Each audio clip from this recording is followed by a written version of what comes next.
Hi friends, welcome back to Akhila kitchen. ఎప్పుడు మీరు నిమ్మకాయతో పులిహోర చూసుంటారు, చింతపండుతో పులిహోర చూసుంటారు.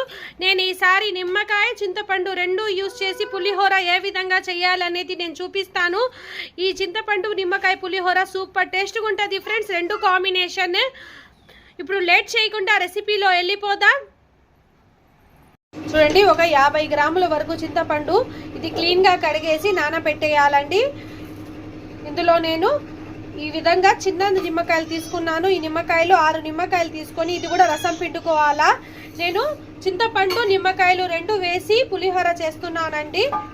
ముందుగా స్టవ్ వెలిగించి స్టవ్ మీద కడాయి పెట్టానండి. కడాయిలో నేను 1 గ్లాస్ ఆయిల్ వేసుకోవాలా. ఇంచుమించు ఇది 100 గ్రాముల వరకు ఉంటుందండి.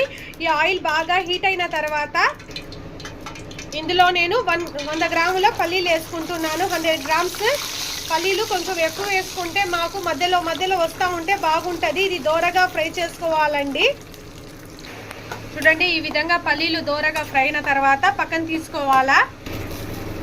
ఇందులోనే నేను 4 టేబుల్ స్పూన్ మినపప్పు కూడా వేసుకొని ఫ్రై చేసుకొని ఇది కూడా పక్కన తీసుకోవాలండి. ఇందులోనే 4 టేబుల్ స్పూన్ శనగపప్పు కూడా ఫ్రై చేసుకొని ఇది కూడా పక్కన పెట్టుకోవాలండి. అదే ఆయిల్లో నేను ఇప్పుడు ఆవాలు, జీలకర్ర, కరివేపాకు, ఒక 10 ఎండుమిర్చి వరకు వేసుకోవాలండి. చూడండి, ఈ విధంగా ఎండుమిర్చి దోరగా ఫ్రై అయిన తర్వాత నేను తీసుకొని పెట్టుకోను లాంటి చింతపండు పులుపు ఇది కూడా వేసుకోవాలా. ఫస్ట్ చింతపండు పులుపు వేసుకోవాలండి. ఇందులోనే 1 టీ స్పూన్ పసుపు వేసుకోండి.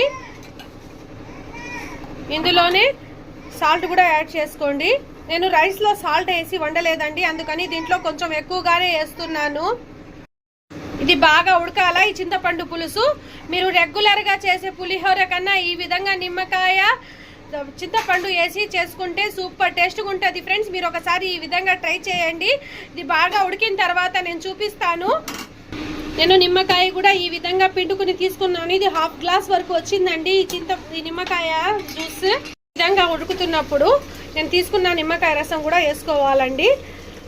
నేను 1/2 గ్లాస్ నిమ్మకాయ రసం తీసుకున్నాను కదా, 1/2 గ్లాస్ వాటర్ కూడా వేసుకోవాలా. ఇది బాగా ఉడకనిద్దాం. చూడండి, నిమ్మకాయ పులుపుసు వేసిన తర్వాత ఒక 10 మినిట్స్ వరకు ఉడికించుకున్నానండి. చూడండి, ఈ విధంగా కొంచెం తిక్కుగా అయితే నేను స్టవ్ కట్టేయాలా. స్టవ్ కట్టేసి ఇది బాగా చల్లార పెట్టుకుందాం. రైస్ కూడా చల్లార పెట్టుకోవాలండి. నేను చూపిస్తాను. చల్లారిపోయింది. నేను రైస్ కూడా పొడిగా వండుకున్నానండి. ఈ విధంగా పొడిగా వండుకుంటే మాకు పులిహోరలో బాగుంటుంది. నేను ఇందులో ఒక 5-6 పచ్చిమిర్చి ఈ విధంగా చీలుకొని వేసుకోవాలా. నేను ఫ్రై చేసి పెట్టుకున్న పల్లీలు, శనగపప్పు, మినపప్పు ఇది కూడా వేసుకోవాలా. ఇది వేసుకొని ఒకసారి బాగా కలుపుకోవాలండి. ఇందులో కొంచెంగా వేసుకుంటూ నేను ఈ విధంగా కొంచెంగా వేసుకోవాలండి.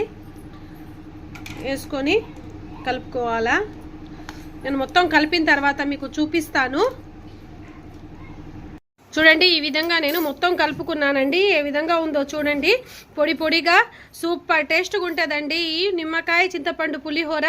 మీరు ఒకసారి ఈ విధంగా ట్రై చేసి ఏ విధంగా కుదిరిందో నాకు కామెంట్ రూపంలో తెలియచేయండి. Please like Akhila kitchen. ఇలాంటి మరిన్ని టేస్టీ రెసిపీస్ కోసం నా ఛానల్ని సబ్స్క్రైబ్ చేసుకోండి.